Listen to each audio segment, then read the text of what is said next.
હા ભાઈ, આ વિડીયોમાં હું 5 મૂવીઝની વાત કરીશ જેને જીવનમાં એકવાર તો તમારે જોવી જોઈએ. નંબર 5 ઉપર છે નાડી દોસ્ત. ભાઈ, આ મૂવી અમુક લોકોને બિલકુલ પસંદ ન આવી હતી અને અમુક લોકોને ખૂબ જ પસંદ આવી હતી. આ મૂવીમાં રિદ્ધિ અને કેવિનની લવ સ્ટોરી જોવા મળે છે. આ મૂવી અત્યારના સમયના રિલેશનશિપ્સ અને કમિટમેન્ટ્સ પર બેસ્ડ છે અને એની સાથે અત્યારની જનરેશનનું કન્ફ્યુઝન અને તેમના વિચારોને બરાબર રીતે દેખાડે છે. મૂવીના એક્ટર્સની વાત કરું તો યશ અને જાનકી બોડીવાળાનું કામ સારું લાગ્યું, પણ સૌથી વધુ મને રવિ ગોયલની એક્ટિંગ પસંદ આવી હતી, જેમને નિશ્ચિત એટલે કે રિદ્ધિના ભાઈનો રોલ કર્યો હતો. તમારે પણ આ મૂવી એક વખત જોવી જોઈએ. પછી નંબર 4 ઉપર છે કૃષ્ણદેવ યાજ્ઞિકની કન્ફ્યુઝન, ટ્વિસ્ટ અને કોમેડીથી ભરેલી ફિલ્મ જેનું નામ છે શું થયું.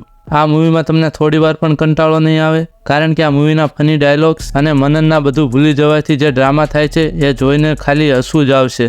આ મૂવીના બધા જ એક્ટર્સનું કામ પણ મને સારું લાગ્યું અને સ્પેશિયલી મલ્હાર ઠક્કરની ડાયલોગ ડિલિવરી બેસ્ટ લાગી. પછી ત્રીજા નંબર પર છે એક એડવેન્ચર અને ઇમોશનલ ડ્રામાવાળી ફિલ્મ જેનું નામ છે ચાલ જીવી લઈએ. આ મૂવીમાં એક ફાધર એના છોકરાને લાઈફની ઇમ્પોર્ટન્સ સમજાવે છે અને ઓફિસ, કામ અને ધંધામાંથી બહાર નીકળી અસલી હેપીનેસ શોધવાની જર્નીમાં લઈ જાય છે. આ મૂવી રિલીઝ થઈ હતી ત્યારે પણ સારું એવું કમાણી હતી અને હિટ પણ થઈ હતી. જો તમે હજી પણ આ ફિલ્મ ન જોઈ તો જીવનમાં એકવાર તો આ મૂવીનું એક્સપિરિયન્સ લેવું જોઈએ. નંબર 2 પર જે મૂવી છે એ ગુજરાતી મૂવીઝમાં રિવોલ્યુશન લાવી હોય એવું પણ કહી શકાય. આ મૂવી તમારી પણ ફેવરેટ હોઈ શકે છે, જેનું નામ છે છેલ્લો દિવસ. આ મૂવીની અંદરનું કોમેડી અને હ્યુમર હજી પણ એટલું જ ફ્રેશ લાગે છે.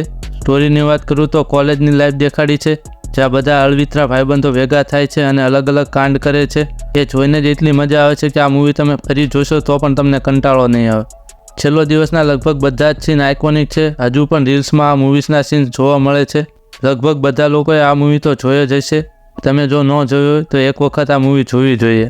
પછી નંબર 1 પર છે લવની ભવાઈ. આ મૂવી મને એટલી પસંદ છે કે મેં 10થી પણ વધારે વાર આ મૂવી જોઈ હશે. આ ફિલ્મમાં આરજે અંતરા હોય છે જે લવ અને રિલેશનમાં બિલકુલ માનતી નથી. એ આ બધુંથી દૂર રહેતી હોય છે, પણ તે સાગર નામના એક છોકરાને મળે છે અને ત્યાંથી તેની લાઈફમાં ચેન્જ આવવાનું ચાલુ થાય છે.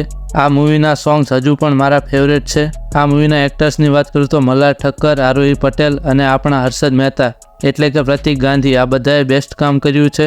આ ફિલ્મ એન્ડ થશે ત્યારે તમને એક કેરેક્ટર માટે હેપી અને બીજા કેરેક્ટર માટે સેડ ફિલિંગ એક સાથે આવશે અને આ ફીલ લેવા માટે જીવનમાં એકવાર તો તમારે આ મૂવી જોવી પડે. તો આ હતી મારી પસંદની ટોપ 5 ગુજરાતી મૂવીઝની લિસ્ટ.